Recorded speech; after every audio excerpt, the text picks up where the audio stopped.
നമസ്കാരം. കേരളത്തിലെ എല്ലാ പഞ്ചായത്തുകളുടെയും പ്രസിഡന്റുമാർ തങ്ങളുടെ ഭരണകാലയളവിൽ നടപ്പിലാക്കിയ വികസന പ്രവർത്തനങ്ങളും ഭാവി പദ്ധതികളും കേരള വിഷൻ ന്യൂസ് അവതരിപ്പിക്കുന്ന എന്റെ പഞ്ചായത്തിലൂടെ പങ്കുവയ്ക്കുകയാണ്. ഇന്നത്തെ അതിഥികളായി നമ്മളോടൊപ്പം ഉള്ളത് തൃശൂർ ജില്ലയിലെ തോളൂർ ഗ്രാമപഞ്ചായത്ത് പ്രസിഡന്റ് ശ്രീകല കുഞ്ഞുണ്ണി, കണ്ണൂർ ജില്ലയിലെ പെരളശ്ശേരി പഞ്ചായത്ത് പ്രസിഡന്റ് AV ഷീബ എന്നിവരാണ്. എല്ലാവർക്കും എന്റെ പഞ്ചായത്തിലേക്ക് സ്വാഗതം.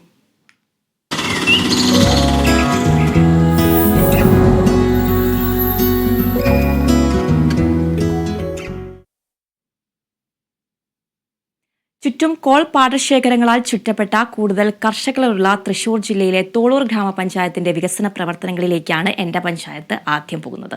പഞ്ചായത്ത് പ്രസിഡന്റ് ശ്രീകല കുഞ്ഞുണ്ണിയുണ്ട്. നമസ്കാരം ശ്രീമതി ശ്രീകല. നമസ്കാരം. കാർഷിക മേഖലയ്ക്ക് പ്രത്യേകം ഊന്നൽ നൽകുന്ന വികസന പ്രവർത്തനങ്ങളാണ് പഞ്ചായത്ത് നടപ്പിലാക്കി വരുന്നത്. നെല്ല്, വാഴ എന്നിവയാണ് പ്രധാനമായിട്ടും പ്രദേശത്ത് കൃഷി ചെയ്യുന്നത്. കാർഷിക മേഖലയിലെ വികസന പ്രവർത്തനങ്ങളെ എങ്ങനെയാണ് വിലയിരുത്താനാവുക? കാർഷിക മേഖലയ്ക്ക് തന്നെയാണ് തോളൂർ ഗ്രാമപഞ്ചായത്ത് ഊന്നൽ കൊടുക്കുന്നത്. പഞ്ചായത്തിലെ നെൽ കർഷകർക്ക് ഏറ്റവും കൂടുതൽ ആനുകൂല്യങ്ങൾ കൊടുക്കുന്ന ഒരു പഞ്ചായത്തും കൂടിയാണ്. നെൽ കർഷകരെ സംബന്ധിച്ച് നമ്മൾ ഉഴവുകൂലി, അതുപോലെ കുമ്മായ വിതരണം, വനിതാ കർഷകർക്ക് ധനസഹായം, അതുപോലെ തെങ്ങ് കർഷകർക്ക് രാസവളത്തിനുള്ള സബ്സിഡി, പമ്പ് സെറ്റ്, പോഷകത്തോട്ടം, പച്ചക്കറി തൈ വിതരണം, പുഷ്പകൃഷി, ഗ്രോ ബാഗ്, ജാതി തയ്യ്, കൗങ്ങിൻ തയ്യ്, കശുമാവിൻ തയ്യ്, കുറ്റിക്കുരുമുളക്, കിഴങ്ങുവിള, നേന്ത്രവാഴ കർഷകർക്ക് വളവും കുമിൾകീടനാശിനികളും എന്നിങ്ങനെ ഒട്ടനവധി പ്രവർത്തനങ്ങളാണ് നമ്മൾ കാർഷിക മേഖലയിൽ നടപ്പിലാക്കി വരുന്നത്. ഒപ്പം തന്നെ നമുക്കറിയാം, നമ്മുടെ ചുറ്റും കോൾ പ്രദേശങ്ങളാണ് ഏറ്റവും കൂടുതൽ തോളൂർ പഞ്ചായത്തിലുള്ളത്. അതിനനുസരിച്ച് തന്നെ നമ്മുടെ ഗ്രാമം സ്വയം പര്യാപ്തതയിലേക്ക് മാറണം എന്ന ലക്ഷ്യത്തോടു കൂടിയിട്ടാണ് നമ്മൾ ഇത്തരത്തിലുള്ള പ്രവർത്തനങ്ങൾ നടത്തി വരുന്നത്. തീർച്ചയായിട്ടും കാർഷിക മേഖലയ്ക്ക് പ്രത്യേകം ഊന്നൽ നൽകിയുന്ന വികസന പ്രവർത്തനങ്ങൾ പഞ്ചായത്ത് നടത്തുന്നതോടൊപ്പം തന്നെ കാർഷിക മേഖല ആയതുകൊണ്ട് തന്നെ ഏതെങ്കിലും തരത്തിലുള്ള വന്യജീവി ആക്രമണങ്ങൾ ഉണ്ടാകാറുണ്ടോ? അതുപോലെ ലിഫ്റ്റ് ഇറിഗേഷൻ പദ്ധതി കൂടെ നടപ്പിലാക്കുന്ന ഒരു ഗ്രാമപഞ്ചായത്താണ്. എന്താണ് ഈ പദ്ധതി? എങ്ങനെയാണ് ഈ പദ്ധതി നടപ്പിലാക്കുന്നത്? വന്യജീവിയുടെ ആക്രമണം എന്ന് പറയുമ്പോൾ ഇവിടെ ഏറ്റവും കൂടുതൽ നമുക്കറിയാം നെൽകൃഷിക്കായിരുന്നു പാടശേഖര സമിതിയുടെ നേതൃത്വത്തില് എന്നും പഞ്ചായത്തിലെ പരാതികളായിരുന്നു. അതിന്റെ അടിസ്ഥാനത്തില് നമുക്ക് ഇപ്പൊ പ്രത്യേകം ഉത്തരവുകൾ വന്നു. പഞ്ചായത്ത് പ്രസിഡന്റിനെ നേരിട്ട് ഷൂട്ടറെ വരുത്തി പന്നികളെ നശിപ്പിക്കാനായിട്ട് സാധിക്കുമെന്നതിന്റെ അടിസ്ഥാനത്തില് പഞ്ചായത്ത് പ്രത്യേകം ഷൂട്ടറെ കണ്ടെത്തി ഓരോ പാടശേഖര സമിതിയുമായി സംയുക്തമായിട്ട് അവരുടെ പാടശേഖരങ്ങളിൽ പോയി പന്നിയെ നശിപ്പിക്കുന്ന രീതിയിൽ ഏകദേശം ഒരു 7ഓളം പന്നികളെ നമുക്ക് പാടശേഖരത്തിൽ നിന്ന് പിടിക്കാനായിട്ട് സാധിച്ചു.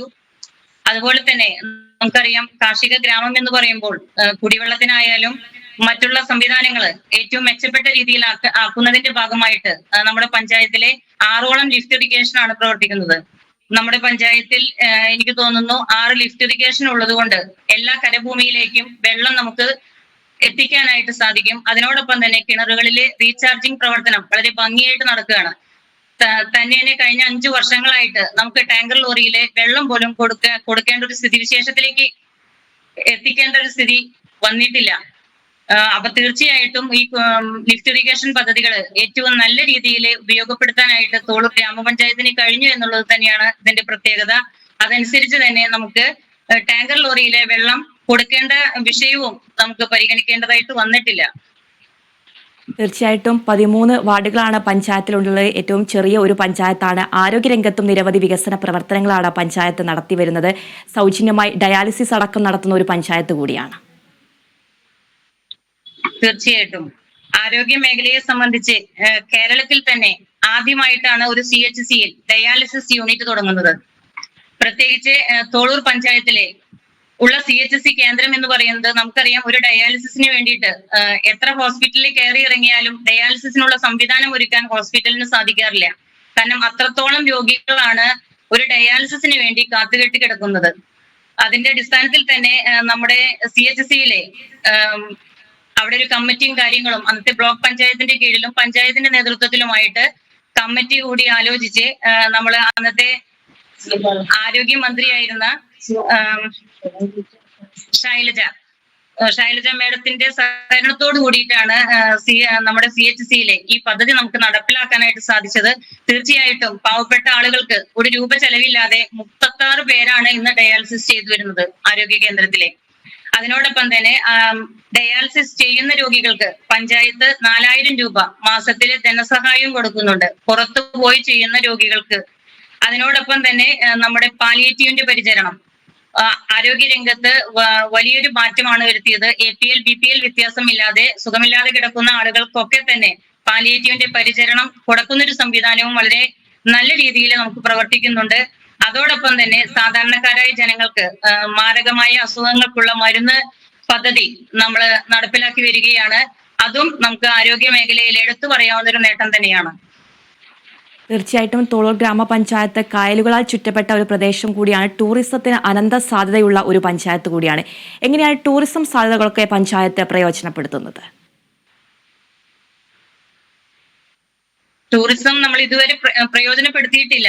പക്ഷെ ഈ വർഷം നമ്മുടെ പഞ്ചായത്തിന്റെ എൻട്രൻസിൽ തന്നെ ഒരു ഹാപ്പിനെസ് പാർക്ക് ആരംഭിക്കണം എന്ന ഉദ്ദേശത്തോട് കൂടിയിട്ട് നമ്മൾ ഫണ്ടും കാര്യങ്ങളൊക്കെ വകയിരുത്തിയിട്ടുണ്ട്. കാരണം കോൾ പ്രദേശമാണ് നമ്മുടെ പഞ്ചായത്തിന്റെ എൻട്രൻസ് എന്ന് പറയുന്ന ഭാഗം. 2 സൈഡും കോൾപ്പടവുകളാണ്.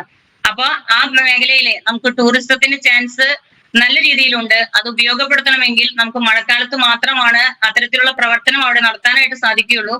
അതിനോടൊപ്പം തന്നെ നമ്മൾ സ്റ്റാർട്ടിങ് എന്നുള്ള രീതിയിൽ ഒരു ഹാപ്പിനെസ് പാർക്കാണ് അവിടെ ഉദ്ദേശിക്കുന്നത്.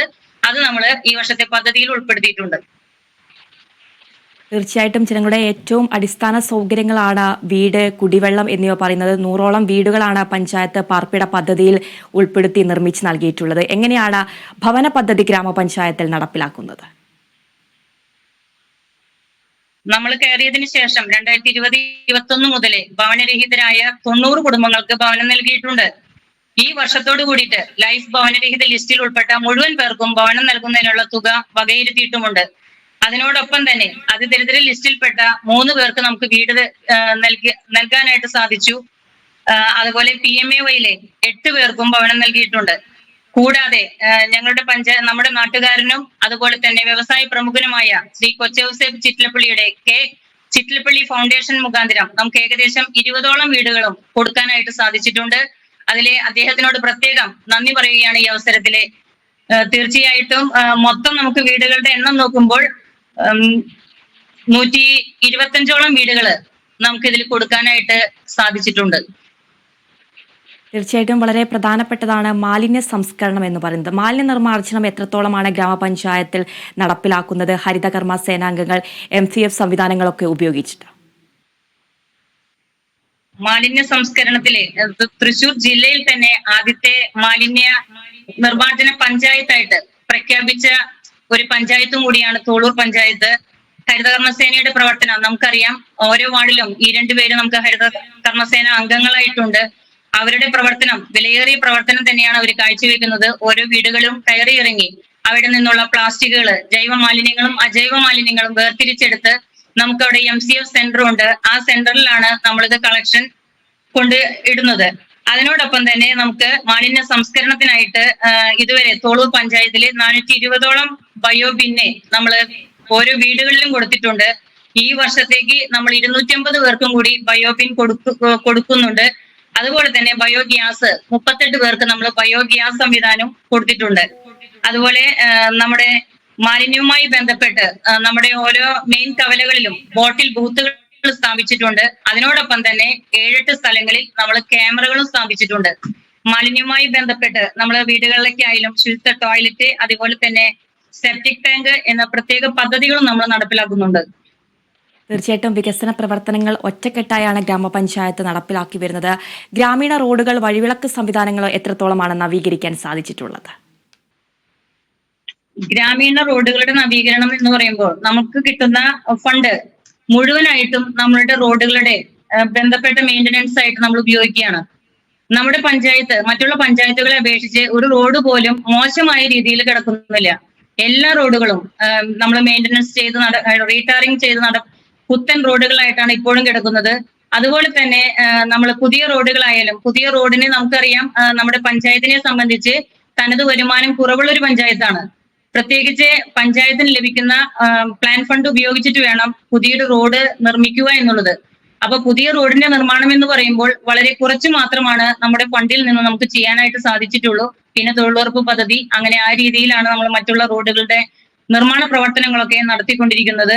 അതുപോലെ തന്നെ നമുക്കറിയാം നമ്മുടെ സ്ട്രീറ്റ് ലൈറ്റുകൾ നമുക്ക് മറ്റുള്ള ഞങ്ങളുടെ അടുത്തുള്ള പഞ്ചായത്തുകളെ കമ്പയർ ചെയ്ത് നോക്കുകയാണെങ്കിൽ ഏറ്റവും നല്ല രീതിയിൽ പ്രകാശപൂരിതമായി കിടക്കുന്ന സ്ട്രീറ്റ് ലൈറ്റുകളാണ് നമുക്ക് ഏറ്റവും നന്നായിട്ട് കത്തുന്ന രീതിയിലുള്ള ലൈറ്റുകളാണ് നമുക്കുള്ളത്. അതും നമ്മൾ മെയിൻ റോഡുകളിലൊക്കെ പുതിയ കെല്ലിന്റെ ലൈറ്റുകൾ സ്ഥാപിച്ചു.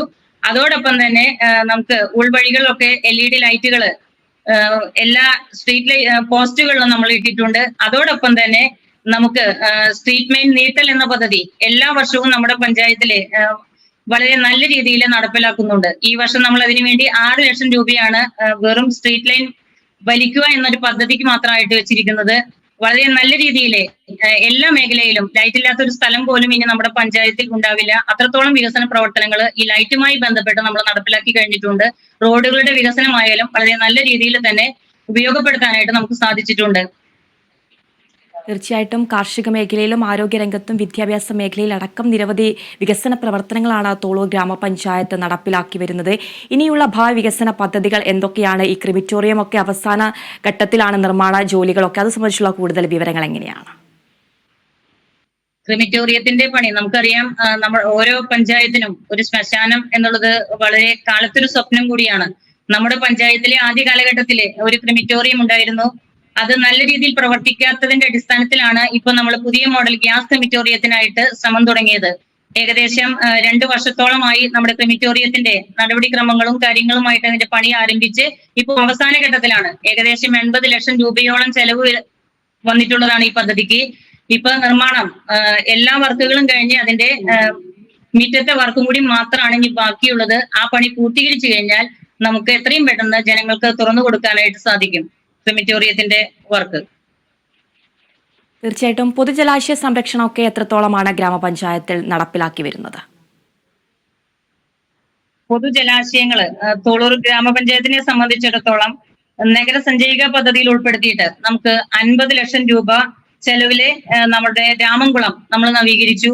അതിനോടൊപ്പം തന്നെ നമ്മുടെ പഞ്ചായത്തിലെ മറ്റു കുളങ്ങളായ പള്ളിക്കുളം, കണ്ടഞ്ചിറ കുളം, അങ്ങനെയുള്ള കുളങ്ങളുടെയൊക്കെ നമ്മൾ നവീകരണം നടത്തുകയുണ്ടായി. അതോടൊപ്പം തന്നെ നമുക്ക് വെള്ളത്തിന് ഷോർട്ടേജ് ഇല്ലാതിരിക്കാൻ വേണ്ടി നമ്മുടെ തോടുകള് ആഴം കൂട്ടൽ പ്രവർത്തനങ്ങൾ നടന്നു വരികയാണ്. അതോടൊപ്പം തന്നെ വിവിധ പാടശേഖരങ്ങളിൽ KLDCയുടെ സഹകരണത്തോട് കൂടിയിട്ട് അവിടുത്തെ ചാലുകളും ആഴം കൂട്ടിയിട്ടുണ്ട്.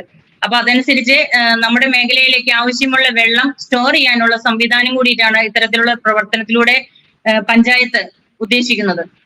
അത് നല്ല രീതിയിൽ തന്നെ നടപ്പിലാക്കാനായിട്ട് നമുക്ക് സാധിച്ചിട്ടുണ്ട്. തീർച്ചയായിട്ടും തൃശൂർ ജില്ലയിലെ തോളൂർ പഞ്ചായത്ത് പ്രസിഡന്റ് ശ്രീകലയാണ് പഞ്ചായത്തിന്റെ വികസന നേട്ടങ്ങൾ പങ്കുവച്ചത്. മാതൃകാപരമായിട്ടുള്ള പ്രവർത്തനങ്ങളാണ് പഞ്ചായത്ത് നടപ്പിലാക്കി വരുന്നത്. ഇനിയും ഭാവി വികസന പ്രവർത്തനങ്ങളൊക്കെ യാഥാർത്ഥ്യമാകട്ടെ എന്ന് ആശംസിക്കുന്നു. നന്ദി ശ്രീമതി ശ്രീകല.